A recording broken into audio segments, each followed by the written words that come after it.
Hello, everyone, and welcome back to the Great Power Podcast. I'm your host, Shahzeb Malik, here with Collin and Shahzeb. Whether you're listening to this, whether you're watching this on YouTube or checking it out on our Instagram page at unbranded.films with a Z, we're glad that you're here with us. We're back. We took a little bit of a break. Obviously, a lot has been happening in the world. We've adjusted on our page. We've addressed it as a full team, as an unbranded team. We've addressed everything. We released a video statement and bunch of other stuff, and we just hope that everyone's staying safe. But we kind of, I mean, personally, I kind of recognize that what we do here is more of a kind of a release and a kind of like escapism. That's how we view film. Is that, you know, the way we view film is like I can get away from the problems of this world, and same thing with sports. But at some point, we do have to. I think it's a perfect balance. You have to find a balance of, like, you know, obviously advocacy and using your platform to fight for what's right, but also, you know, like, people, not everyone wants to hear that. People, and not for they don't want to hear it. They'll support the cause. They just kind of, they need a break, and we're here to do whatever you want. So with that out of the way, we want to get, if you notice, I'm wearing a nice Marvel shirt, right? My good friend Marissa gifted me this. So Hi from Marissa.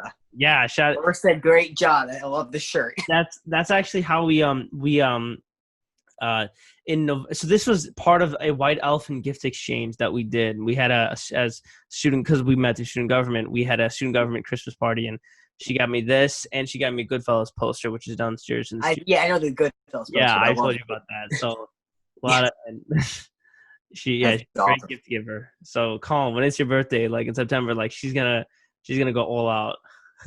Oh shit! Oh fuck! All right, now you get my hopes up, man. That sounds great. Yeah. Can't wait. Hopefully by September the world will be semi-normal. We'll make a trip out to Jersey. That'd be a great gift. Yeah. Anyways, yeah. So the reason why I have this Marvel shirt on is because yesterday it was announced that there will be a Spider-Man Miles Morales game. Colin sent me the text, sent me the DMs. He sent everything. He was so excited. I was excited. I'm so happy. Go ahead. I think I woke up from a nap, actually, and it was like I was still in like a dreamlike state. I just saw the picture, just Spider-Man Miles Morales. So I was like, get the fuck out of here. And then looked at a couple more posts, and I was like, oh shit, hey, we're getting it, baby. This is it. This is happening. And I'm fucking stoked about it. I'm a little shell shocked and still thinking, oh shit, is this real? Like, it's still happening? Because this is coming out like what holiday this year? The 2020 year. holiday. In a couple months. Crazy. Yeah, it's just crazy that we're now hearing about this. But yeah, it's. I mean, we only got like a minute long trailer out of it, something like that. Right. A couple of stills. So to kind of break down some of the details, so we obviously got that minute long trailer, kind of talking about the actual game and just showing a little bit of gameplay. Some of the cinematics. Showing Miles, you know, in battle, and his suit and the fresh cut. Like, they finally gave him a nice cut. He looks fresh. The first thing people jumped on, not the gameplay graphics, nothing about the story. The voice acting is just holy shit. They finally gave fucking Miles a decent That boy looked fresh. Yeah, in the middle of us not being able to, he get this fresh fade. So yeah, props to him. That's Miles. That's power comes great drip, my friend. Great drip. They gotta edit like the AirPods and wait. Oh, how is that not an edit already? We got to get on that after this. All right, that's after this episode. We'll get on to that. That'll be the avatar, the logo for this episode. Perfect. And then also the Sony, I think it's the entertainment chief. Some Sony corporate fool. I don't care. No one likes these guys. Who I care about is Brian Intihar and the guys up at Insomniac who actually know what they're talking about. But anyways, so one of the Sony cronies was saying, Sony cronies. That's a thing now. That's we got to trademark that every time. Sony crony, we get a quarter. I want you to run over to the post office. I want a quarter every time he says it. I want a quarter every time he says it. Anyways, and so he said that this is more. It's like there's a lot of confusion as to whether, like, is it a sequel? Is it a spinoff? Is it last time I heard it was like some sort of expansion pack, a part of the remaster, and then it was like a standalone game or something like that. It's really weird. I guess it's like all three in one. So it's set in the same universe. Yeah, but it is a standalone film, standalone game, yeah. and it is an expansion and kind of a remaster of the originals because the title is still Spider-Man, right? And Miles it has Morales. Miles Yeah. Morales in red on below it, which doesn't belittle it by any means. It's just to clarify it, right? I think that's awesome. Basically. Yeah. I know a lot of people were having the worry. Like the main worry I saw with a lot of the people in the community was like, oh, they're just gonna rush the arc. They're just gonna rush it, and oh, they're gonna kill off Peter. Excuse me, and like well, there's just not as many details, and I think that's a thing that we see a lot, and especially in the Spider-Man community, is when there's not a lot of details, when things are just coming out, People go frantic. put their heads up or hands up and say, screw it, we're not gonna, we're just gonna get overreact to it, right? Yeah. Well, it being a Miles Morales story, that doesn't necessarily that's like was my first thoughts was, oh, does Peter die? No, it does not mean. I mean, like Into the Spider-Verse, like yeah, Peter died in that movie, but then we had like 5 other Peters, and one was a fucking pig. And even in the new like Disney XD cartoon, Miles is still hanging around with Peter and with Spider-Gwen. So right. Yeah, no, I don't think it's at all means that, oh, they're just going to do away with Peter. I mean, they just got started with Peter. And plus, they set up a whole storyline with him and Harry and all these other characters in that last game for a sequel. This is just the way I look at it, at least. You had Batman, Arkham Asylum, and Arkham City, and then you had Origins in between City and Night. So this is just kind of that placeholder, like, standalone, you said. Yeah, not exactly filler, but, like, it is a storyline that is there to set up Miles for future games, like whether they want to have him in some capacity of the story or even like a co-op mode in like the main Peter Parker games or something like that. That's just my theories, at least right now. I think it's a blend of, obviously they set things up, post-credit scenes, character development throughout the game, as people will see. Like if you haven't played Spider-Man PS4, what are you doing? Go play. Yeah, shit, get it right buy here. A PS4. Buy. I got the digital version, so I can do. That's a goodbye. Podcast over. Yeah, we're done. We're done. We're done here. Is this the end of the Great Power Podcast? Thumbnail. What is it? What is the clickbait? We're leaving. The Anchor. final episode of the Great Power Podcast. Yeah. Here the Spider-Man no more. Yeah, Great Power Podcast no more. We'll just do Great Power Podcast no more. And this one right here. Gosh. But yeah, no, but yeah, you're talking about how like it's not it's there to set up the character more, and it's not there to like be a placeholder or anything like that, right? That, and it's also like I mean, Insomniac and Sony were like, wow, world's going to shit. We can make some money because everyone's locked in their houses. Like I guarantee, like there was no way that they had planned for it to be released in December of 2020. When did Spider-Man PS4 release? 2018? Yeah, it was all right. Like the from the announcement to the release was like a 2.5 year wait. It was like from 2016 to 2018. So and there was the a game lot development was like 7 years, right? Yeah, no, it was a long ass time. Like holy shit! Worth the wait, but definitely a long ass time. And sure, this is like it's a remaster. It's just don't feed me that bullshit, Sony. I know what this game is. All right, it's gonna be similar to Spider-Man PS4, and you're gonna see the team ups and stuff. But quite frankly, this is a different game. It's a different storyline, different Spider-Man, and I'm very excited for it. I think it's gonna be awesome, and I think this is gonna pave the way for a live action Miles Morales, which obviously has been hinted at with Childish Gambino, aka Danny Glover, playing Uncle. It's Aaron Davis. Yeah, that's Uncle Aaron. Yeah, the Prowler, basically. Uncle Aaron Davis, which they set up in that Homecoming, voiced by Mahershala Ali and Into the Spider-Verse. So. I think it's great that at this time, like when Black people and African Americans are like put at the forefront, either in the positive or negative view, we get this like nice interpretation of Black Spider-Man. That's what what he is, and I think it's because I've always liked Miles' character. I liked his 616 interpretation. I think it was nice how they balanced him and Peter in the same timeline. But like I said, I'm very loyal to that, and I don't want to see it like completely butchered, which I don't think it will. Like I think a lot of these Spidey fans who are getting alarmist about it, they're doing it just to be alarmist. They're just doing it to get it taken. They're not doing it out of actual fear. I I'm gonna have fear. I have fear with every character because I mean, like, the MCU has destroyed my faith in any kind of superhero adaptation, right? But at the same time, I think that they're gonna nail this game. They're gonna nail the character. They might have some trouble implementing villains and balancing the storylines, and it'll be a little, continuity issues and whatnot. But I think for the most part, it's gonna be a good game. It's gonna be great to get it in the holiday season, and it's gonna be. It's a great opportunity for Sony and for Insomniac to kind of like hype up Spider-Man 2, because that game, if everyone thought that's exactly what they're doing with this game, I feel. Yeah, because this is the 1.5 before just the full-on 2, if anything. Oh, exactly. Like, you put it in perfect terms. If Spider-Man PS4 was lit, right? I think it's the best-selling superhero video game of all time. Yeah, it broke some records like that. It broke, like, it passed Arkham, passed Avengers, passed everything, right?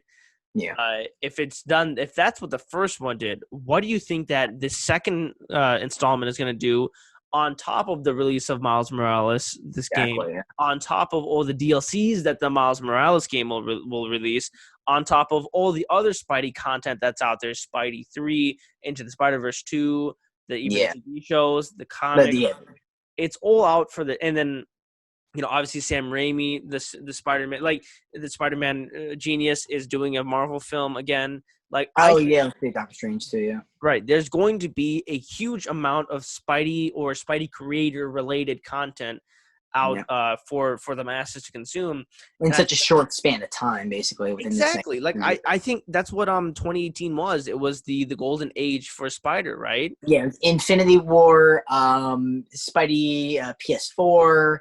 Into the Spider-Verse, even Venom, technically speaking. Right. Yeah. Exactly. Yeah. I accept Venom. That is Spidey content. Like High Top Films will be like, yeah, I loved Venom. I kind of like Venom. Not gonna lie. That discussion. I thought it was funny. I think it's entertaining. I didn't watch it till like I think March, because it released in like October, right? And I maybe not March. I just know I watched it like a while after, and I was like, damn, this isn't half bad. Like, I didn't think it was horrible. I thought that if you just, clearly they're making a sequel, and I have not high hopes, but its sequel looks more promising. But I feel like if you just make a better sequel, just they could fix the problems of the first one. Exactly. I think this was a film that was like the most self-aware film probably in cinematic history. It knew that it wasn't gonna be able to, compete with like the Marvel and DC behemoths, right? Yeah. It knew that it was like the first like real Sony standalone edgy film. And it knew that it was spin-off. Yeah, and it knew it was gonna have like a shitty script. And like they would largely rely on the performances of Michelle Williams, Tom Hardy, and Riz Ahmed, who played the villain. Excuse me. And I think it did well with what it was given. And I think that's what a lot of Spidey content is. It's like it either does well or it does amazing with what it's given. I still think Into the Spider-Verse is an amazing, like, I see a lot of people, like even James Gunn, are like, Into the Spider-Verse, best Spidey film, probably best comic book film of all time. One of the best comic book films. I totally understand their point of view, but personally, it just I don't see it as that level of greatness. I think it's great. Don't get me wrong, I love it, but. And it's not just like, oh, Spider-Man 2 is better. Like the whole Raimi show. I'm not a Raimi show, okay? Are you not? I mean, are you? No. I mean, I am too, but like, are you sure about that? Yeah, no, I'm not. I just think that I just can I word it like this? Go ahead. I've done this too. I've had plenty of people ask me, like, all right, which Spider-Man movie do you like more? Because I've talked in length about how much I love In the Spider-Verse and Spider-Man 2. I put it in like this. I like them, but I like them for completely different reasons. I like Spider-Man 2 because it is a classic adaptation of Raimi, Ditko, and Lee's Romita, Lee, and Ditko's original comic books. And as a Spider-Man fan reading those, that is a straight adaptation. That is, hey, here's everything I love about Spider-Man as a character, but in film form. Where Spider-Verse was more of, hey, here's what this character means to everyone, including people in the movie, and just as an icon, just as this trademark, character who's existed for decades now. It sort of captured, hey, here's why I love him. Here's what I see, in this character. So I like them about the same, but for different reasons. Is that kind of where you're coming from? Yeah, I mean that's exactly how I view it. Like I love Into the Spider-Verse. I think it was Yeah. great, but I just think that for me, Spider-Man 2 does more, and it relates to me more. Like I know everyone like relates to Into the Spider-Verse, like the whole thing is like anyone can wear the mask. That's a theme that is explored throughout the film, and it's like it's in the marketing, it's in the community. I agree with that. I respect it. I find myself in it. But I just relate much, much more to Tobey Maguire's Spider-Man and the way that's fine. it's crafted. The guy is he's shit on left and right, and there is no way you can get out of it. And on top of that, it's relevant and accurate to the comics, which I like you said, it is the world of Romita and Ditko and Stan Lee. Like it's just like the comic books, just like you tear off the pages and put them on the screen. Exactly. Yeah. I like but that. Still takes their own liberties. I guess you could call me a purist. I am a comic book movie purist, and I'm pretty much everyone. You would consider yourself as a purist, like, and hell yeah. Sure, like you'll like the films that aren't necessarily like comic book accurate or or straight from comic book stories. But at the end of the day, there's like this universal belief that there will be nothing that can beat a good old-fashioned comic book adaptation that is relevant and loyal to the source material. I think that a lot of people say, oh, it's overrated, like we can get new stories, but that shit is never overrated. I think it's even underrated. I think people are totally underestimating the impact of nostalgia and the actual comic book stories that we all grew up reading, and the adaptations. Like I was born and raised in the 60s, so I didn't read Romita and Lee and Ditko, right? Not when I was a kid. I watched the Raimi Spider-Man films. I watched even the web films. And I found inspiration in those films, and that motivated me to then start with 616 and then go back to the 60s and the 70s and goes. It was a jumping off point for you, basically. Exactly. And I think that a lot of these new films, like my gripes with MCU Spider-Man, with Iron Boy Jr. How did that even come around? That's what I'm so shocked. I know Tom Holland said in some kind of like interview, he was like, I'd rather prefer Iron Man Jr. And like just being joking and like coy about the whole thing, but I mean, you watch the movies. I mean, he basically is Iron Man Jr. essentially, which I think. We'll talk about the MCU Spidey movies, another time. That's a whole other podcast for another day. But I appreciate them for what they're doing, and I'm not going to say that they're inconsistent, or I'm not going to say that I don't understand where their thought process is coming from with that interpretation of Spider-Man. But I'll just say like it's just not for me, and I don't believe it's for you either. It's not. It's like I'll put on Homecoming like for the first. Like Homecoming's good. I like we talked about it. I like Homecoming. I think it still fails at a lot, and but it does a kind of at least an okay job of showing the depth of the character and just kind of like the hype. Oh, go ahead. High Top Films would say it's a good movie, but it's not a good Spider-Man movie. The unintentional meme machine, High Top Alex. Thank you, Dr. High Top Films, Dr. Alex High Top.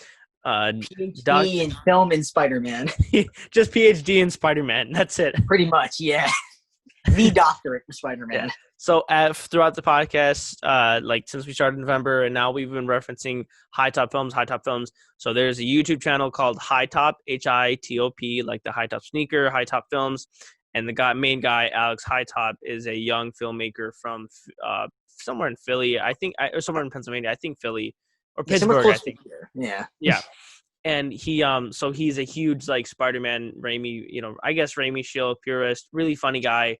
I highly recommend you guys check out his channel. I hope we can get the film essay enthusiast, like the premier guy. Like it's just to show you the impact of High Top Films. Like so, I have a younger sister. I've never talked to her about anything regarding to High Top Films, not even like about movies, right? And one day I'm like, passing her in the kitchen. She's watching something on her phone, and I hear his voice. I'm no. And then I go over and I'm like, true. She's watching Why Batman Does Not Kill Us. Say, what the hell's going on here? And I was like, you watched High Top Films? She's like, yeah, I watch High Top Films. It's like, how long has it been going on? Is your sister like kind of the same film background as like you, or did she just randomly find it? just like random, like Alex Hightop is like a YouTuber to her. Yeah, Just a yeah. regular YouTuber, not like a a film bro community that we are. No, like just like a regular like PewDiePie. Like Yeah, instead of watching basically. PewDiePie, she'll watch. He's up there, so I'd assume his video would pop up somewhere on like the front page or something like that. For her, like she'll just watch those videos, and I think that's so That's cool. fucking dope. That's awesome. And it shows the impact of the culture. Like she'll say, Yeah, like, really. I watch his, and I asked her how she watched like his Spider-Man stuff, and she said no. That's like the shit that we, and I know first knee-jerk reaction is like, what's going on here, right? But Yeah. Take a step back and think what we know him for. She doesn't know about Jack about, because that's not his most popular. I mean, in the film bro community, that is his most popular stuff. But like for the casual, like she's not even like a film fan. Like she's middle school. She's just a little girl watching YouTube videos. Yeah. Exactly, and she'll watch it and she'll understand it, and I was thinking like that's amazing, that she's getting that perspective. But it also shows how relevant High Top is. So High Top, we're gonna send this to you. We're gonna tag you in this like little clip. We'll cut it here and we'll say, High Top, we want you on the pod. We just want you to get on this podcast and talk to you. We're talking about anything. Movies. So I would like to talk about Spider-Man because you know all about Spider-Man. Yeah. I know a lot about Spider-Man. I'm just saying. We can get something going here, man. Oh, just another thing. How big and impactful he's been in like the film community and just the YouTube community in general. Mm-hmm. I think someone went to. I think he retweeted this or he included it in some video, but someone went to, I guess, a panel or like some kind of comic convention where Sam Raimi happened to be there. I heard about it. They brought it up to him. And sadly, he hasn't seen it yet. Maybe by this point he did, I'm hoping. But people are going to the man himself and saying, hey, watch this. He loves your shit, man. Right. Just how big and impactful it's been. I think because that was like a while ago. Like when he like did his like first, I think the Raimi deep dive videos. Yeah. So I heard I can't remember for the life of me, but like I heard about like, I think maybe Raimi was doing like an AMA on Reddit, and like someone asked about High Top and he said, yeah, I've checked out a few of his videos. I really like his stuff, very insightful. And I just think, man, to have that happen, holy cow! Like I'm not gonna speak on Alex's behalf and say that that's his hero, but he obviously looks up to him a lot, and have that director that you look up and aspire to be like, oh yeah, I watched the videos, they're pretty cool. Like that's gotta mean the fucking world, man. Like that's gotta, like, if you've never been inspired before that point, that has to like kick you in the ass and like get you going. Like that's right. Awesome. And from what I've seen, like with his team's production, like they seem highly motivated. Like since like 2017, 2016, they've been producing. I actually well before that, but that's like when they started catching fire. Like they've been producing, short films, video essays, team stuff, skits, whatever. And I like their stuff. I highly recommend. I think I mentioned it before, but I think it's called the Scarecrow. No, not that one. It's a Batman short film with Jason. Oh yeah, it's like a Robin short film or something like that. I think it's the Riddler and Robin, something like that. I've seen that, yeah. And I really liked it because the costumes were simple, the design was very nice. Like a lot of the shots looked like like a Gotham TV show. And again, these are just like, they're like us. They're just like regular filmmakers. Like we're not like filmmakers. We're just like dudes that just love film, that will produce stuff. Yeah, guys working on a very shoestring budget, basically. Exactly. Which is exactly what Raimi was. Raimi was, to give some context, Sam Raimi directed the Spider-Man trilogy and the Evil Dead films and so many other wonderful films. He Bruce Campbell and a bunch of other guys, like after they finished high school, like I think they started college and they dropped out of college, and then they all got jobs as waiters and taxi drivers, and all they did 24/7 was live, breathe, and eat film. They would work their butts off, like doing night jobs or day jobs, and then whenever the schedules would match, they would use all that money and put it into equipment for films. So a lot of their early films in the 80s, when they were like just starting out, in their late teens, early 20s, are like I guess you could say like pilots of the Evil Dead films. And like, so they would put on their suits and suitcases and bring their suitcases, go to big studios and ask for a budget and say, hey, this is our work. And one said yes, the Evil Dead film started, and the rest is history. And I think that's what's so interesting, what's so beautiful about the Sam Raimi Spider-Man films is that he carries that energy into every single film, and every take. You can feel it. You can feel that that raw workman quality that I think is disappearing from Hollywood a lot. Like, because obviously, like let's address the elephant in the room. Like a lot of the whole like workman quality, which is what acting and entertainment, it is a workman kind of profession because it's very seasonal. Like it is seasonal work. You're working extremely hard. You're conjuring up all these emotions and all these, and being very uncomfortable with people who you have just met like recently. And even then you don't get paid much for it. Like Robert Downey Jr. got paid nothing compared to what's his name? Who played War Machine in 2008? Terrence Howard. Terrence Howard, yeah. Yeah, not Don Cheadle. Next. Yeah, later. Yeah. But Terrence Howard got paid much, and he's not even the main character of the film, right? No. So I think that it's disappeared because, like, I think there's a huge sense, and there's always been this sense of entitlement, but like those entitled few haven't always been in the driver's seat, which is a stark contrast from what we have now, where like a lot of those entitled folk in Hollywood are like just driving the bus and not paying attention to what they're actually doing and how detrimental it is to the culture. But that's a separate issue. We're gonna take a break, but before we go, Colin, do you have anything else to say about Spidey? Anything Spidey related with Miles Morales? Anything I just said? Oh, well, with the game, I'm glad that because my guess with the with Miles Morales becoming Spider-Man, I figured that by the third game it would have officially happened. In the second official Peter Parker Spider-Man game, it would have been more so just set up, just him kind of practicing. Maybe have a couple missions where he's fumbling around, but he's still sort of getting the gist of it. Peter showing him the ropes. But I love that this is now becoming its own game. I guess sort of, if it's successful enough, its own sort of sub-franchise running parallel to the Peter Parker PS4, PS5 Spider-Man games. Because as I've read the first couple runs of Miles Morales' Spider-Man comics, the Brian Michael Bendis stuff, and while I wasn't a huge fan of the writing or of the character when he first started, Miles Morales still does have a very diverse and different life from Peter Parker's. Especially if we look at the Into the Spider-Verse movie we just brought up. It's a very different life, very diverse life, a very crazy, insane life that has its own personality to it. I think giving an entire game to dive into that side of New York, Brooklyn, and the Spider-Man character and icon, I think that's really awesome. That's something that you can't really get with something like a DLC or him being included as a side character, mini series or something. Exactly, yeah. I think it's a great surprise, but a welcome surprise, to say the least. Is that prequel meme I just quoted? You thought you could slide that. Yeah, you tried. I thought I did. Yeah. You slide bastard. You tried treason, then. It's treason. It's treason then.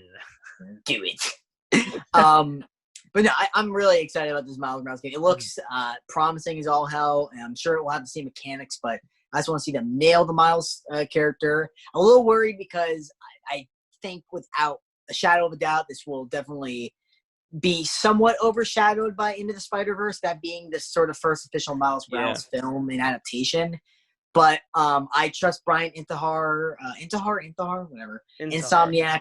Yeah, I trust them. They knocked it out of the park with Peter Parker Spidey, and I expect them to do no less with Miles Morales Spidey. All right, then speed question, and then we'll cut to a break. You mentioned Brian Intihar. So and you mentioned how his team knocked out the park with Spider-Man PS4. They took 7 years to develop that game.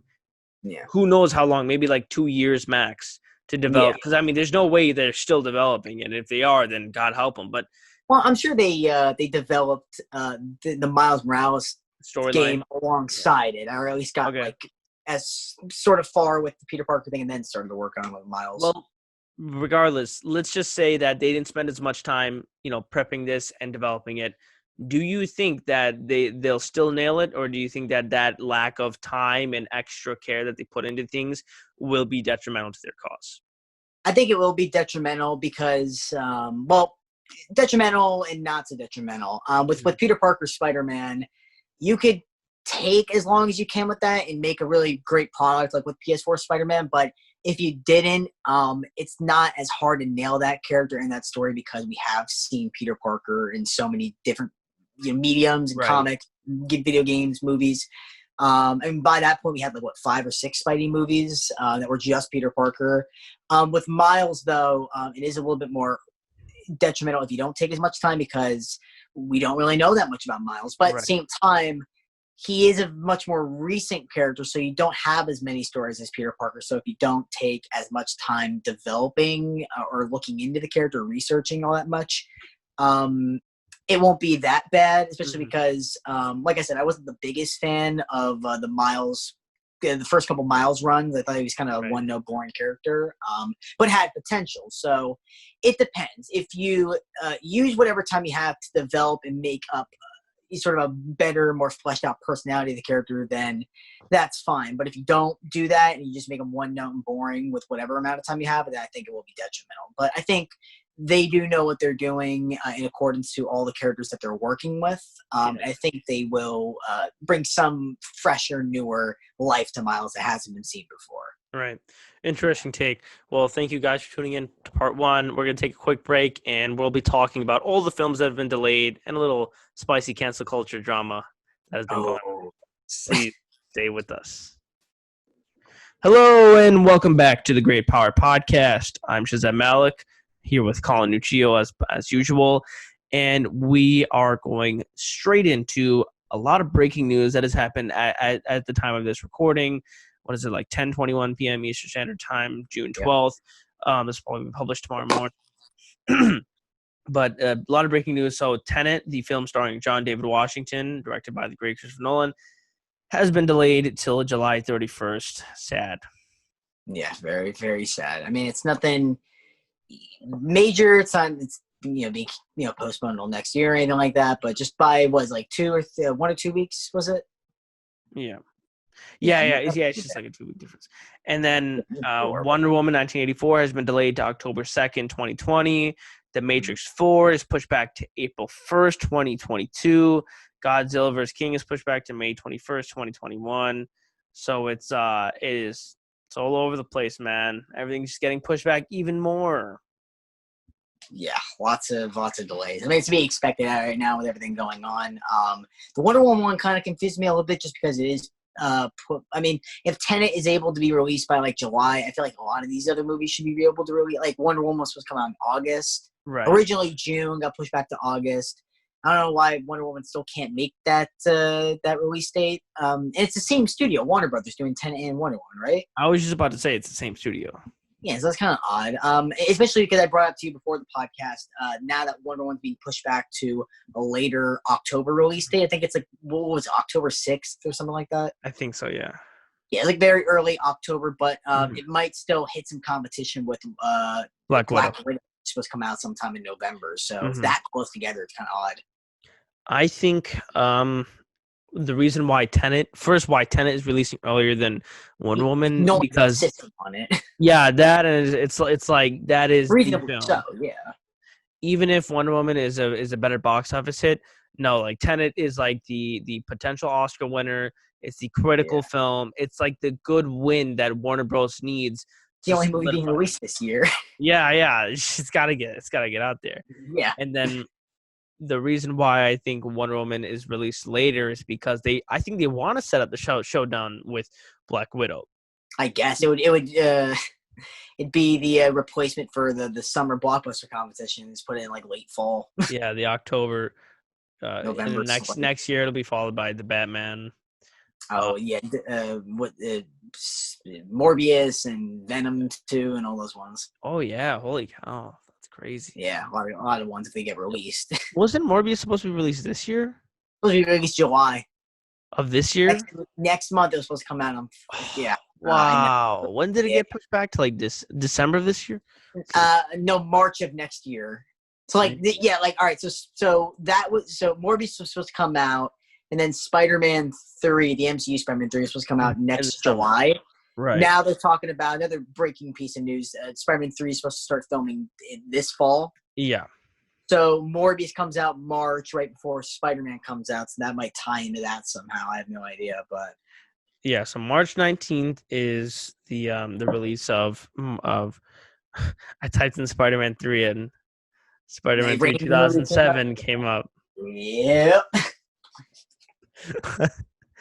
Oh, but yeah, so Spider-Man 3, 2021. That's because that was all, and it was hilarious because like they at one point obviously the Spider-Man franchise in the MCU was dead, and we had no idea what Yeah. was going on, and then now like they said, all right, 2021, that's when shit's releasing, and so yeah, it's now set November 2021. That's what originally was July 2021. They pushed it to November 5th. For And then, Morbius? no, sorry, Spider-Man 3. Oh yeah. Oh yeah, that's right. The Marvel updated their whole like slate and everything Yeah. like that. That's kind of weird, man. Seeing a Spider-Man movie get released in the fall. That'd be fucking good money, man. It's like I don't want it. You know, like I'm just like, no, put it in the summer. I don't want it. Shut it off! Shut it off! Shut up, Otto. Shut I'm it in up. charge here. It's self-sustaining now. It can't be. Yeah, this franchise is still sustaining. I'm kind of excited about that movie, honestly. But no, Venom. All right, so yeah, so you have Morbius coming out in March. Venom's coming out in June next year, Right. and then you have Spider-Man coming out in November. So what are the odds that all these movies tie together to make some like big crossover for I Spider-Man? think they definitely will. I think they're Yeah. setting up the 6. I think they're doing it, man. Yeah. Oh fuck, that'd be because fucking Vulture's in Morbius, right? With that fucking trailer. Bro, I remember holy you called cow. me up. You were like pissing your pants about that, and I thought I was like, "Fuck!" I know. You were like, shut up. What the fuck are you talking about? And then I was like, I was like, "Dude, up, there better shut be up. like Spider-Man better show up at the end of this trailer." And then it was Michael Keaton. I'm like, "All right, that's good enough." Michael Keaton. Yeah, that's Yeah. I was No, fucking. I'm looking at the cast list right now for Venom 2. They got fucking Naomi Harris, hot as fuck, by the way. right. Playing Shriek. Yo. The yellow. You ever ride on the Spider-Man? I heard ride? about The this. yellow- That's badass, dude. And obviously what's his name? The who's Woody playing Harrelson. Carnage? Woody Harrelson. Yeah, Woody Harrelson playing Carnage. There are some pictures that we've posted about it that have been floating around. He's looking. Yeah, they got rid of the dumbass fucking Raggedy Ann wig. Curly hair. They have like more of like a spiked up, more like tougher flat look. top sort of look. Yeah, kind of. That's what they got going from, and the Hawaiian shirt. So I think him and Tom Hardy are gonna play very well opposite of each other. Off each other. Yeah. Well, because fucking Woody Harrelson's a nut job to begin with, so him playing Cassie. Same thing with Tom Hardy. Like that's. Oh yeah. And I've talked about it before. Tom Hardy's like a guy who like he's gonna like piss on the set to like mark his territory. Like he's like that like messed up primal. here. He's like not like method actor, but he's very serious about like what he does. Oh yeah, he's very serious. He's very, I guess, even abusive to an extent, like to a point. I think that's what a lot of his co-stars have said. Kind of in a joking sense, but that kind of just shows his commitment to the craft and how it's going to translate onto the screen. But I'm very excited for this. Like this what is it now the spot, because they've changed the name of like the Sonyverse like multiple times. First it was like the SUMC, like the United Characters, some Spider-Man, some shit. Yeah, the United Nations of Spider-Man characters of Sony or some bullshit. Yeah, it's weird. I just call it the Sony Marvel movies. That's like about what I know. That or just like Sonyverse. That's what I say. Sonyverse, yeah, some shit like that. But Sony. I don't know. I'm excited about that movie in the sense that it's not, like you don't really know if it's. I mean, like with Andy Serkis directing it, I think Tom Hardy said something about like the story of it or whatever. Like there's a 50-50 chance of whether or not you're gonna get like a really good movie or a really bad movie, unlike like the Disney Marvel movies where it's always a sure win. You're either gonna get a decent movie or you get like a really pretty good movie. So who knows? I think what's gonna happen is Venom 2 is gonna be a complete hit. Like it's gonna be great. I think it'll be really fucking entertaining. I feel like they'll put a lot more into this than they did with the first movie, honestly. 100%. I think that Venom 2 is gonna do amazing, and then a little more inspired. Yeah, and then Venom 3 is gonna be like how Spider-Man 3 ended, where they wanna bring in Spider-Man, and so it's like the roles are flipped, where like Venom is the main character, and things have been set up over the past 2 films with these good filmmakers, and then like the third one, okay, now we got to bring in Spidey. The kids love the Spidey. I feel like. Well, I brought it up to you before. I think they're going to just bring in Venom in the third Spider-Man movie with like you said, the sort of a pseudo Sinister Six thing going. That too. That is a big part. They've already set the stuff up enough. I mean, 2 Venom movies, and by that point, in third Spidey movie, they'll do it. They might. We'll see. I mean, it's like the whole thing is like, do they have the balls to do something like that? I don't think it has anything to do with balls. I think it has to do with listen. If there's a big box office return in their site, then they got the balls to do it. Good point. They'll buy the balls afterwards with the money they get. Exactly. Yeah, literally. Yeah, I mean that's a good way of putting it. But Prosthetic surgery, man. It's prosthetic surgery, dude. yeah, Modern day medicine. yeah, the magic of modern day medicine. But moving forward, so we Yeah. kind of hit on a lot of these films. We spent some good time updating you about all these new release dates. But now we kind of want to talk about this breaking. I mean, obviously by this point it's no longer breaking, but Pretty recent, yeah. yeah, pretty recent news of the Flash actor Hartley Sawyer. Did he play Elongated Man? Was that his character? Yeah. Ralph did need the elongated man, yeah. And so he has been fired from the CW show The Flash as a result of, drumroll please. Is it A, homophobic tweets from 10 years ago, B, racist tweets from 10 years ago, or C, all the above? Drum roll, please. C, all the above. That I said Ding, this ding, to my ding. sister when this happened. I just read the headline, Hartley Sawyer fired from the Flash, and I literally said to my sister, I'm just gonna bet these are tweets from 10 years ago. And sure enough, fucking tweets from 10 years ago, which I don't know what your thoughts about it are. Right? How about you start this off? Oh yeah, because I kind of know where you're at, but I haven't really spoken. I mean, I've kind of just memed it at this point, but yeah, same. But yeah, I've just kind of been taking some time to like get, just assess the situation. Like I don't want to talk about stuff I don't know about. So I read the tweets. It's pretty deep stuff what he's saying, and not deep as in like actually good, like deep as in like deep shit. It's racist, it's homophobic, it's misogynistic, it's just it's essentially like it endorses rape culture. It's really fucked up. But at this and so I think that's the first thing. There's no like but. There is no like, oh, this was bad, but like no, there was no but here. There was this is fucking terrible. Like what he tweeted out. All this stuff is just nuts. Like I mean the one line about Al Sharpton I'm kind of cool with because like I mean it's like no one likes Al Sharpton, but but besides that, like I mean it's just so, again, it's 2012, so at the time it's not what it is now. I think the most recent tweet, honestly, is probably like from like I went back and read some of them. I'll talk about them in a minute, but like I think the most recent tweet was like from 2014. So this is like the latest one was like 2010. So we're talking about something as recent as like 6 years ago, which is ridiculous. Yeah, it just. There is no defense. I think people are going to expect me to defend him just because I'm a guy who hates cancel culture and who hates this stuff. But there is no defense for this shit. One, in how, like, I mean, he said something bad. I'm not going to do the bullshit. Oh, don't defend the words, defend the person. Because that's a pretty shitty person there.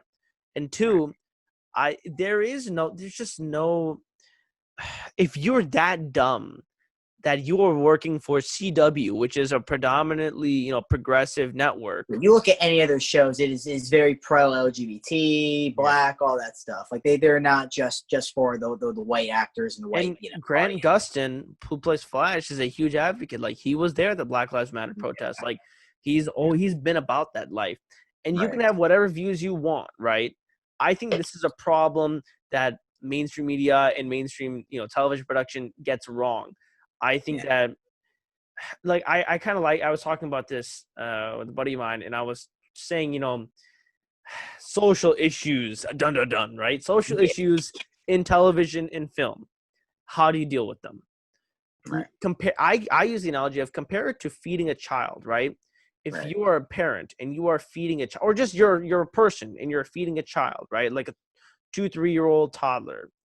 Do you just get like a steak, filet mignon, broccoli, fries, and just scream at the child and say, "Eat this fucking food! Eat it now, or you're a bitch." Do you do that? Who would do that to a child, right? I would do it. And then and then there's the normal way of like you get like baby food or you get a meal and you chop it up into little pieces and you spoon feed the stuff, right?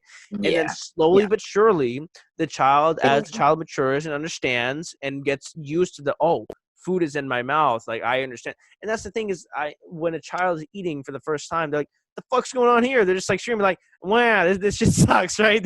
They're like they're so foreign to the concept of chewing food, consuming it, right? And I think it's the same exact thing with social issues in film and television. Right. The average Joe does not give a shit about social issues. They don't give a shit, right? And why should they? Because in their world, like if there's a straight white guy, why should he care, right? At least from his mind. I think he should care. Don't cancel me now. Yeah.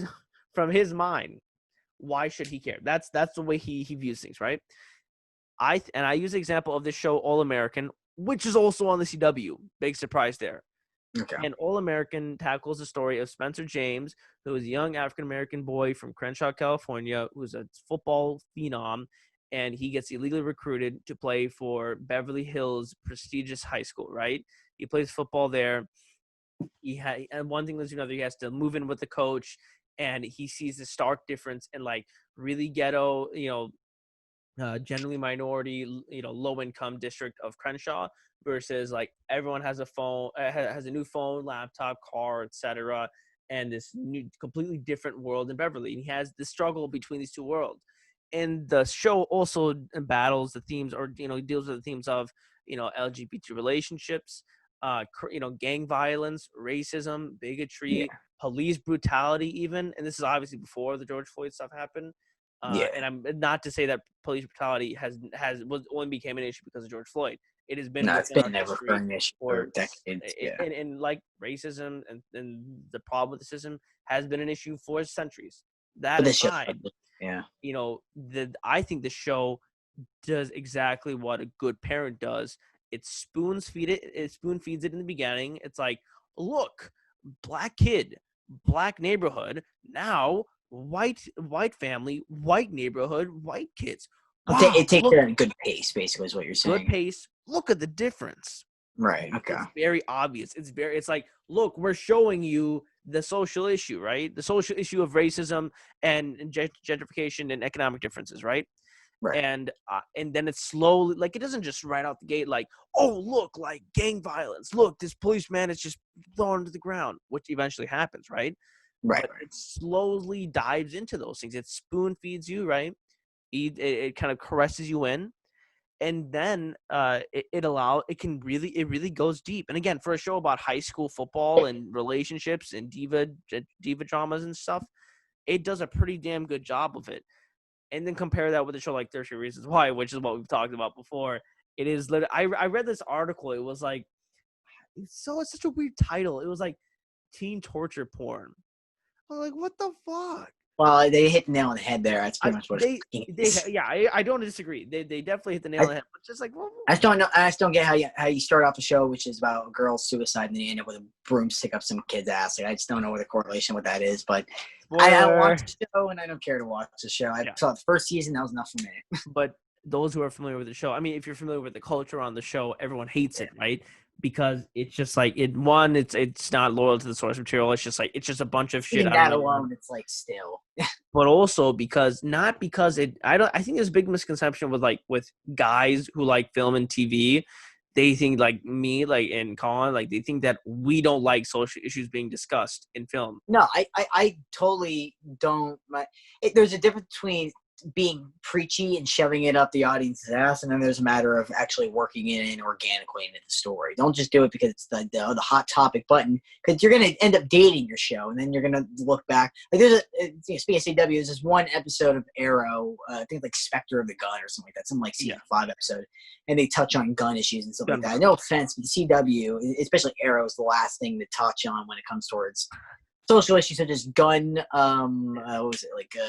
Gun violence. Gun rights, gun violence and gun rights and all that stuff. It's just very, very preachy and whatnot. If you can work it in organically, it's fine. But when you're just like touch on it, that's when you should just stray away from it and don't do it. All the greatest shows and movies have done it organically, and you don't even notice it.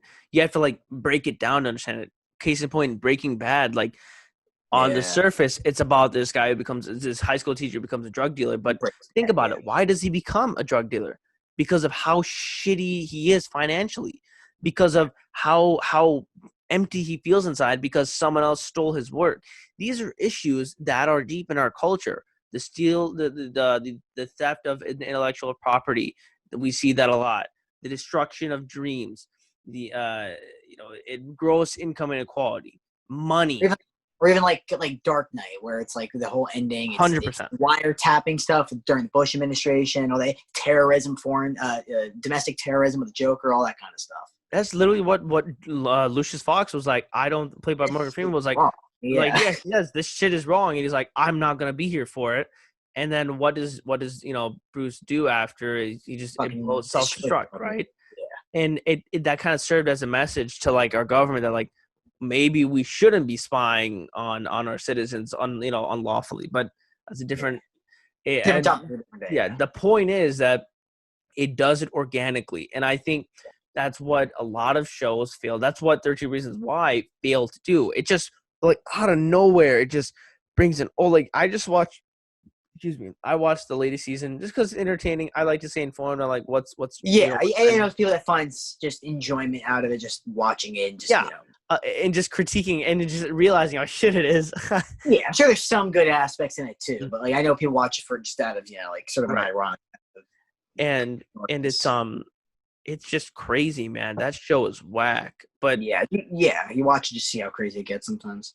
I digress. Moving back to kind of this situation. Yeah.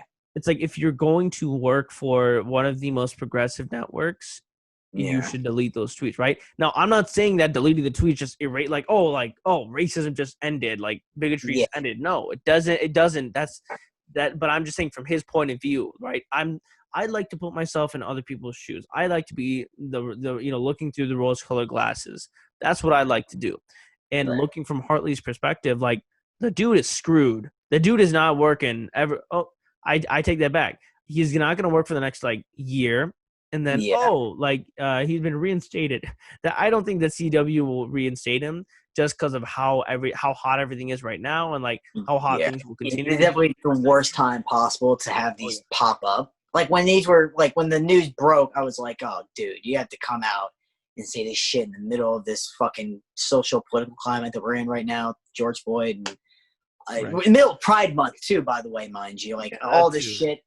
The only thing that would be worse if it was in Pride Month, George Floyd stuff going on, and on International Women's Day. Like this is the only possible way this could go about. But no, coming back and looking at all the news about it, and the fact that all these tweets are like 10, or like I said, the most recent tweet was like 2014. It just I'm gonna have like probably a polar opposite opinion of yours, and that's fine. I don't want to like belittle your opinion or anything. And if you think this is bad, by the way, if you're the least bit offended by these tweets, I'm not gonna sit here and say that you shouldn't be offended, but I'll say how I feel. This is exactly the same situation as James Gunn. I just want to preface it by saying this. James Gunn is a director that I highly respect, just out of the fact that I like his projects. I think they're all very creative. The Guardians of the Galaxy films, Slither, Super, Romeo and Juliet. He's a big creative inspiration, in my opinion. I really look up to him. So when it happened that, the whole reason why that ended up happening was because he spoke out against Trump, and some pro-Trump supporters just ended up digging up all this bullshit on him. Yeah. It wasn't even bullshit. It was just a series of tweets about, pedophile jokes and something like similar comedy. To this. Very, very dark comedy. If you know James Gunn, he comes from a sort of a dark comedy, dark, background and whatnot. But yeah, him getting fired because of that, I spoke out against it. I thought it was absolute bullshit, and I'm happy to say that he's been reinstated since. So good for him. I'm happy about that. And keep in mind, that's for someone I really highly respect and I look up to. So I don't want anyone to think that I'm doing the exact same thing because I look up to and highly respect Hartley Sawyer. I'm going to say just off the top of the rope right now, the only thing I've ever seen Hartley Sawyer in is The Flash. And with that said, I don't even watch The Flash anymore. I think the show's gone completely downhill. I don't love it. I think a lot of the CW shows were kind of hit or miss, and this right now, The Flash is miss. Neither here nor there. So I'm not coming from the perspective of, oh, Hartley Sawyer, I love you. Why did this have to happen? You've been wrong. No. I want to come from the perspective of what I think is right, what I think is wrong. In this situation, I think this is kind of fucked up. I think it's fucked up that we'd have him fired. If you wanted to bar him or suspend him from production, hey, everyone is right now. It's coronacation. But if you wanted to, when production did start, borrowing from a couple episodes, if the plot requires it, that's fine. But my main issue with these is the fact that it's 10 or 12 years old, these tweets. Again, 6 years as recent. And while some of them are alarming and some of them are very, very dark comedy, that the same way I looked at James Gunn tweets, I didn't look at those as him being a pedophile. Right. I just looked at them as him making a couple very off-color, sort of dark humor jokes. And I look at that and say that, like one of the jokes off the top of my head was something along the lines of, this is what Hartley Sawyer said, not me, so don't cancel me and Shahzeb, God damn it. But it was something along the lines of, the worst part about suicide is that person who commits suicide will never listen to David Bowie ever again in their life. That's true. That's a fact. Let's. I mean, come on, guys. Yeah. You got mad about that? Fuck, we're gonna get canceled. Another one was this. I have a list right here. Another one was, I like women who are good in the sack, the burlap sack, where I put my victims. Like guys, if you're getting mad about this, I'm going to say this just speaking on my behalf, not Shahzeb. So just because me and Shahzeb are doing a podcast together, let's not clump ourselves together here. Shahzeb gave his thoughts. I'm not speaking on his behalf, but you're offended by this. I think you're a pussy. I'm sorry. You need to get some thick skin. You need to really reevaluate what is bad and what is not. There's one where he did say jingle bells, Batman smells, women shouldn't vote, and I can't really protect you on that one. That one was from 2012. But a lot of these, from what I saw, they were just like the good in the sack one. Like, there's very clearly a setup and a punchline. And sorry to say, there's a better structure to these jokes than I will say there are in any like Adam Sandler movie or like any SNL bit going on right now. And what I really want to bring up is that these are 10 years old, guys. Even with murder, there's a certain statute of limitation. And I feel like, sorry. You're right. A bad joke's a bad joke. What do? You don't laugh. All right, great. My problem is, what the fuck does this have to do with the guy's job? The guy's an actor. The guy's job is to pretend like he's the poor man's Mr. Fantastic or the poor man's Stretch Armstrong. If the guy shows up to set, says the lines correctly, he's convincing, and he's not a bad actor. I say I'm not a big Flash fan, but I mean, he was the last really good character on that show, and to see him go, it kind of breaks my heart in that sense. But if the guy shows up to set, he says the lines, he's convincing, and he doesn't have a problem with anyone else on set, and he doesn't come to set saying these jokes, I don't see the problem. I don't know why he can't come to set. Even Grant Gustin, he put out a statement, naturally. And it was something like, basically one of the things he said was, words matter. Well, no, Grant, sorry, words don't matter, because if they did, they would have mattered 10 years ago when he said this. The only difference is he didn't have a career back then to fuck up, and now he does. So there you go. I think even you brought up, well, if you're going to work on the CW, you shouldn't say this stuff. Well, he wasn't back then. I think the biggest thing he might have done was like some indie movie, maybe, or like maybe some like community theater. I don't know. I don't know the guy's career. I'm not going to pretend like I'm stalking it like these fucking assholes who put these tweets up. But I think it's bullshit. I don't know what the fuck, unless the guy came out and it was just like, I was expecting like just a collage of N-words just fucking about on Twitter. That's what I was expecting. And I was like, wow, they're just not that funny jokes. Like, okay. Yeah. And like, if you're really offended by this, again, not to say, not for me to speak on behalf of what anyone finds offensive, because we're all different, but I don't think this is offensive. I think, as a big fan of stand-up comedy, this is not offensive. A bad joke is a bad joke. Okay. The only thing you should be offended by is that it wasn't funnier. I agree. And I don't think that we should correlate bad joke, because it has to do with women and race, and it's a very hot topic, issue right now. Equal rights and all that. I don't know what this has to do with the guy's job of acting. If the guy was like a senator or something, I mean, like, just fucking tell us. It's different, right? It's different right now, and I don't think he should have been fired. I'll give it 6 months before they reinstate him. Yeah, I'll do it, and he'll release some kind of statement.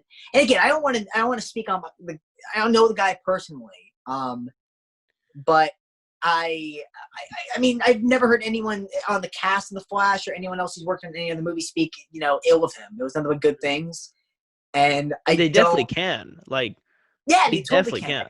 Even after this, I've never heard Grant Gustin be like, yeah, he's got like a weird. Every time like Right. the guy who Jesse L. Mark would come on set, he'd throw rocks at him. Like it was kind of weird.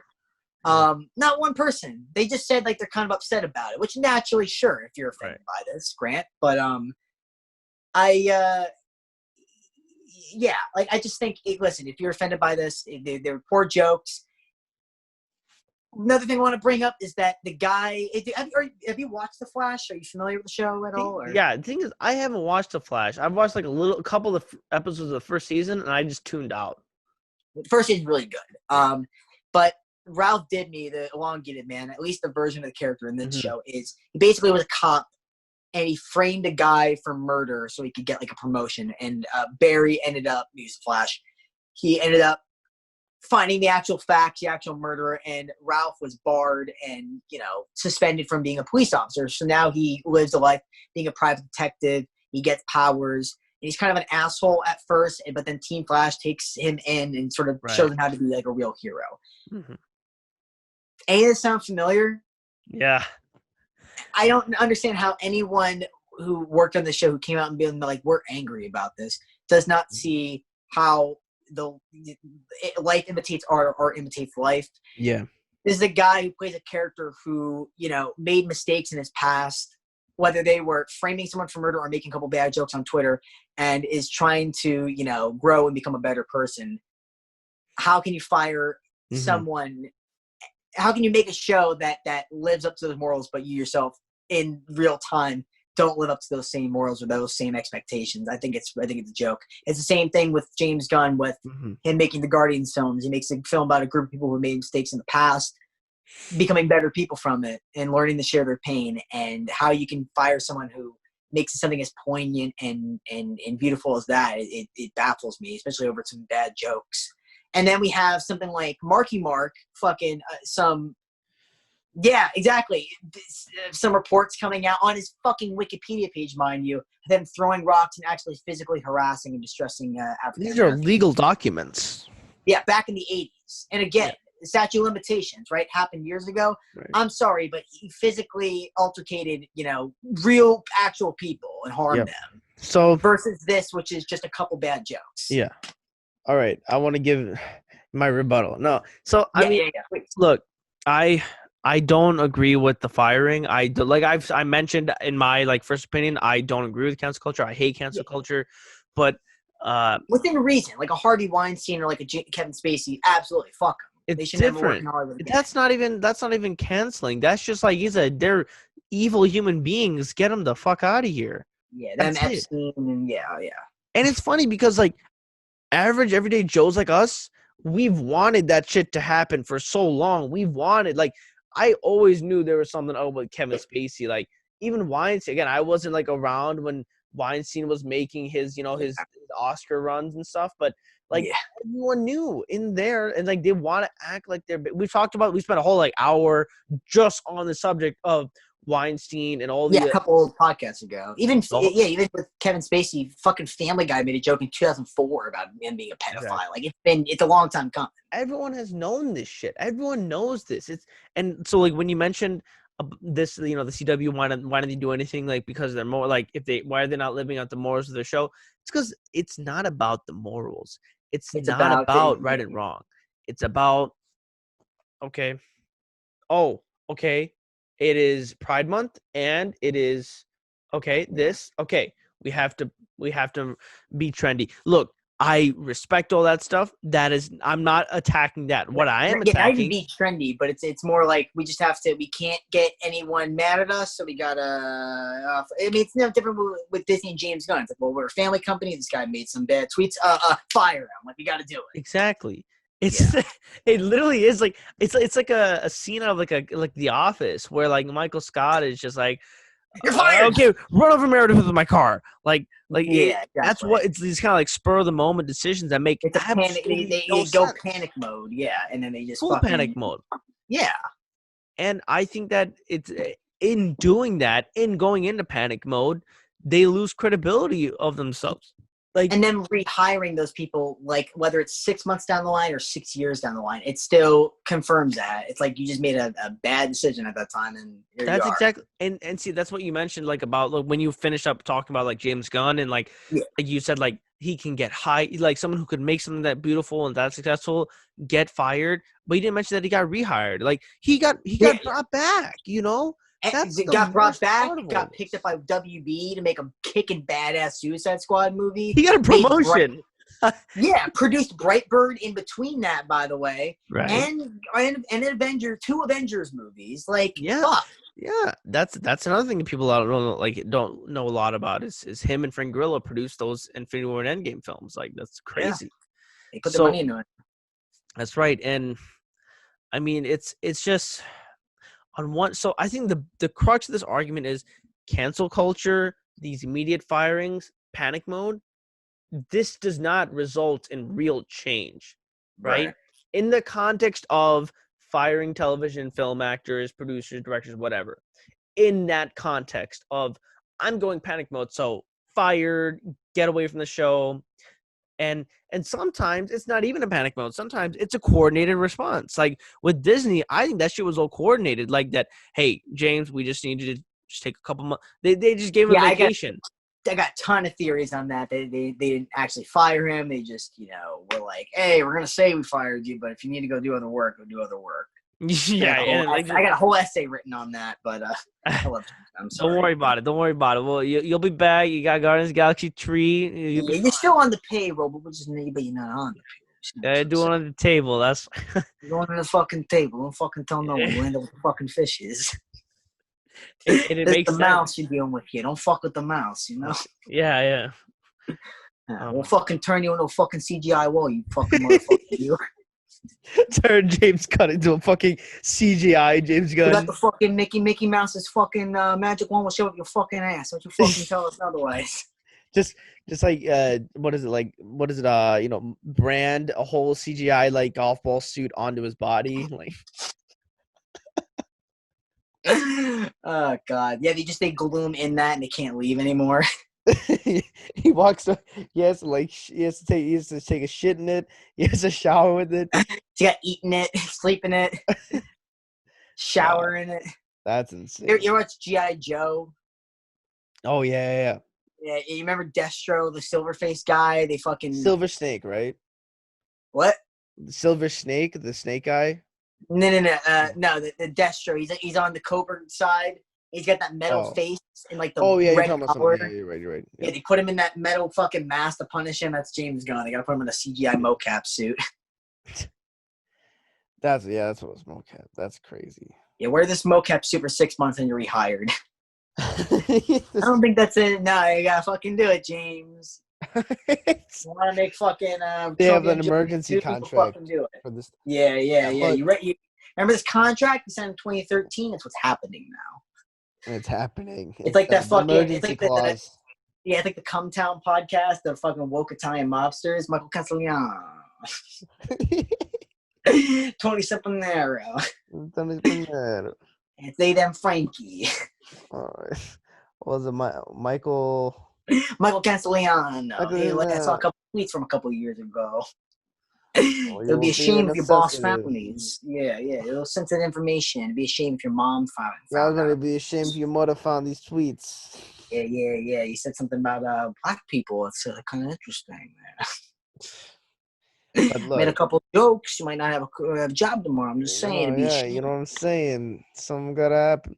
But look, in all honesty, I'm not gonna I think what the Nice Cast, the guy he because I really like to say he said like people change, like people will learn, grow, mature, develop new points of view, and at the same time, every single person who is canceling him for this, I want to see what you were tweeting out 10 years ago.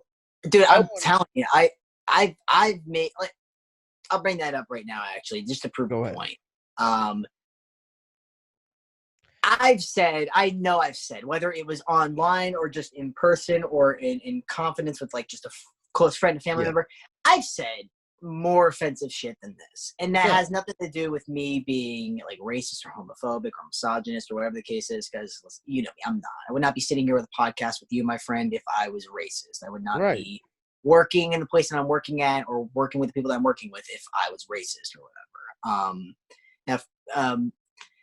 But I've said stuff like that at that time because I was young. And not to say that this guy has that excuse. He was 25, so that excuse is out the fucking window. But I was trying to be funny. I didn't know what actual joke was or what really being funny was, because being offensive and just saying racial slurs or misogynistic things, it's not funny. When you just throw it out there, it's not funny. But it's a cry for attention. It's a look at me, I'm trying to be funny. And this guy, at that point in his time where he didn't really have a career, it doesn't really shock me, you know? But yeah, I'm not perfect. And that's it. Yeah, like all these, you brought up a great fucking point. Best fucking point. So glad you brought it up. I would love to see, like you said, I would love to see what these people were tweeting 10 years ago. What are you writing down in your diary? What are you, yeah, exactly. What's going on up here? Like, I don't understand how it's these same people that can't grasp the concept of, hey, we're not all perfect. We never said the right thing all the time, you know? And I think people, they just get off to the point of ruining someone's life. Yeah, at least with James Gunn, it was, hey, he pissed off some Trump supporters. But what was the context behind this? Someone just got curious and went, ooh, I found something. Yeah. I'm going to make some headlines. Like, it's fucked up. It's creepy, too. Like, I'm sorry, but, like, 10 or... how many fucking, like... I gotta, like, go through, like, 80 pages to get something from, like, 2014, you know, tweets. I scrolled through because I used to be a huge fan of Jimmy Fallon, The Tonight Show, and I scrolled all the way to this first post. Yeah, it's weird. I get tired just looking for someone's first Instagram. Facts, like 100% facts. Let alone tweets. That's like reading a novel. Like fuck me, dude. I'm sick of this shit, bro. I'm sick of this. Yeah, like fuck cancel culture. Me and my homies hate cancel culture. On one hand, like he shouldn't. Again, we're not here defending the person or his words. We're just saying, why should what his past mistakes define his present and his future? Yeah, no. You mentioned the good points you made too about like how no one on set said anything. And Grant, he's just saying that shit just because he's trying to look woke. Like a lot of this it sounds like CW said, "Hey, could you put out a statement? Because like you gotta fight." I mean, you're the star of the show, there, Grant. And then all these people. Did you hear about what happened with the Candace Patton who plays Iris on the show? I think I heard about this. Yeah, it's sports related. You probably heard where she people were coming for her neck too. Which, by the way, like she ended up. For those of you who don't know, story came out. I don't think it was confirmed, but like very alleged. Where Candace Patton, I guess, had an affair with J.R. Smith, and J.R. Smith was married or had a girlfriend. And if she did do it, and she didn't know about it, Candace, you're kind of a scumbag. With that said, again, what does who you fuck or who you sleep with have to do anything with the show? Like, no offense, but like that's dumb to get canceled. And fired. You're so right. Like you mentioned, like if you were a politician, it's different. That's right, because television, film, entertainment, that is not public service. That is a choice that they are making to do to make money off of privately. Go ahead. No, it'd be like in terms of tweets from like 10 years ago, it'd be like Al Pacino, right? Get nominated for The Irishman. Let's talk in film terms. Film podcast. Yes.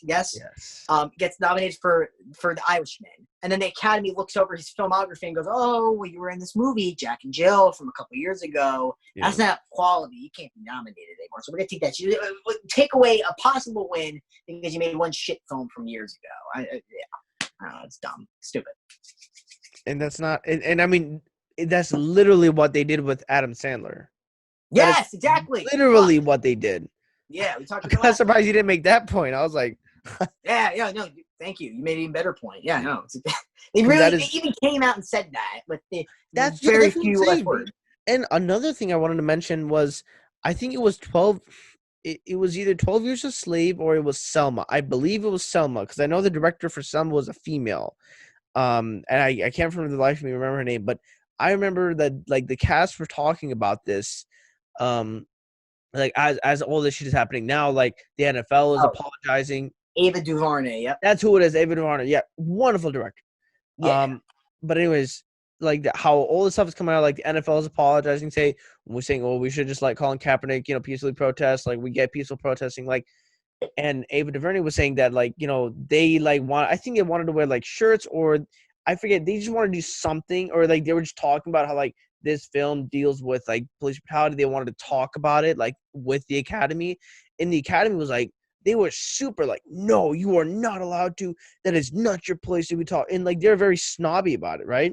And that's why like Selma didn't get as much, as hype or clout as it should have, and why it didn't have as big of an impact, I guess. Obviously, it reached the people it wanted to reach and it needed to reach, but it could have gone beyond that, but it exactly didn't. And it's just like, it shows like the Academy doesn't give a shit like about skin color. They just do it if it gets, like, Parasite winning Best Picture, great film, but like that is so much better than Once Upon a Time in Hollywood winning Best Picture, because Tarantino is the guy who says fuck you to the Hollywood Foreign Press Association. They want, Yeah, and the Academy, he doesn't give a shit.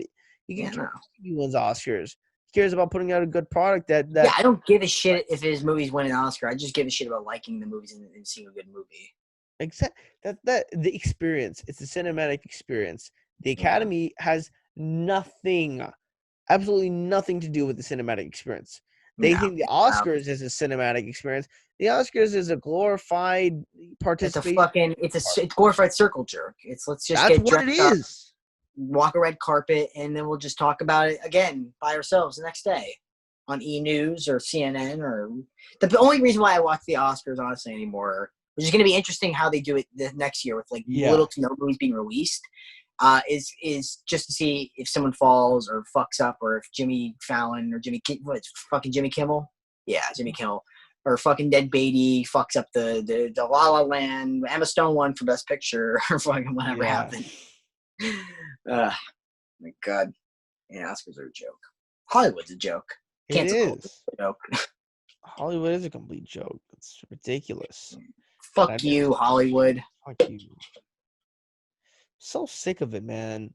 Yeah. It just gets me I hate, like, when I saw it, I just immediately turned off my phone and just like, just have to let it out. Like, I'm so, because it's like, man, they did it again. Like, look, I get it.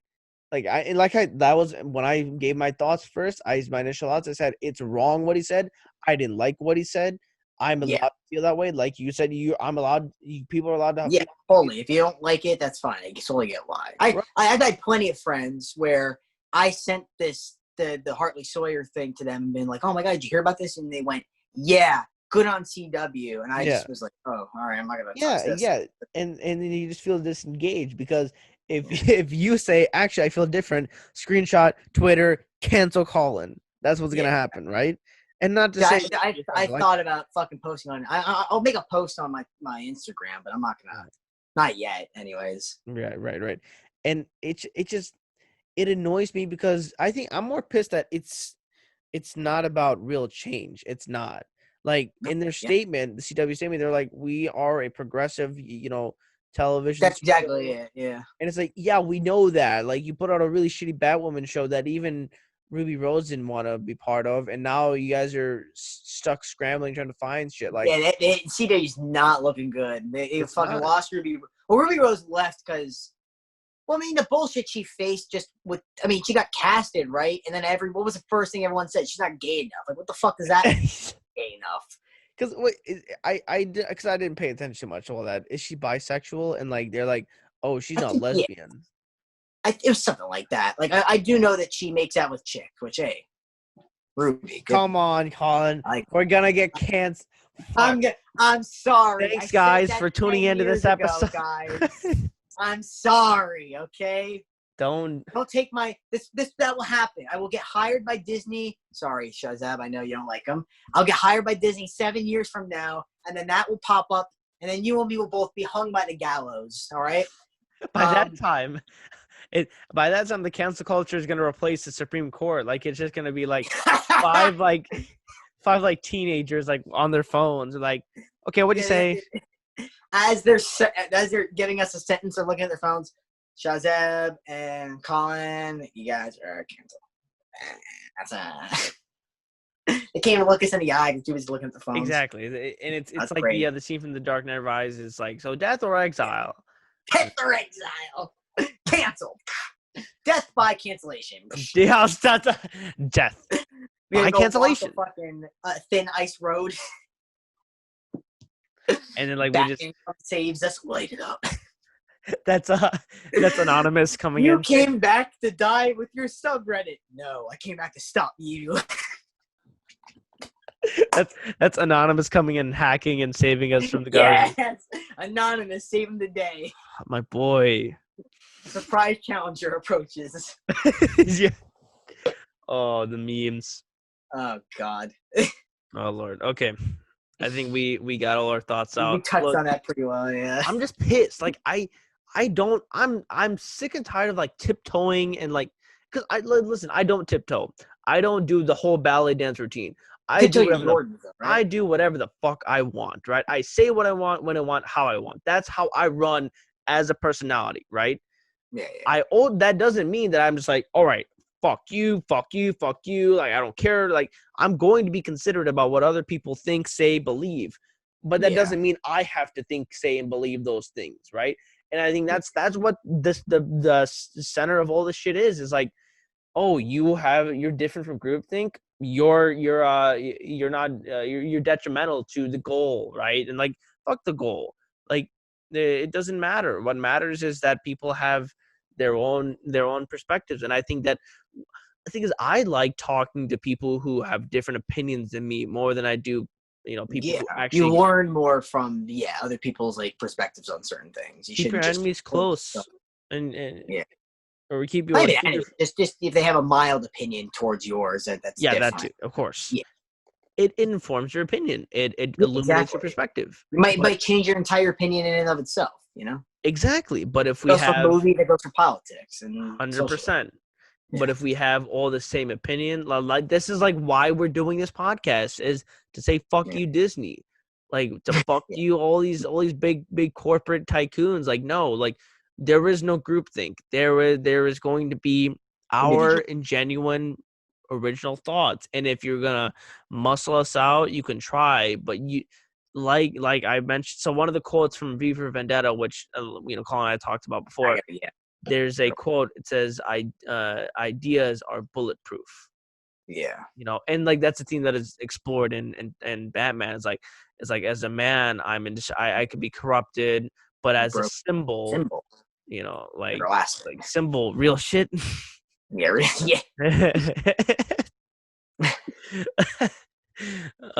But I mean, it's true, and that's what like a lot of people are talking about. But all right, that's enough for tonight. It's been like 2 hours now. We've been it's a good fucking lengthy one, big one. Yeah. Okay, guys, thank you so much for tuning in to this episode of the Great Power Pod. We really appreciate you guys listening.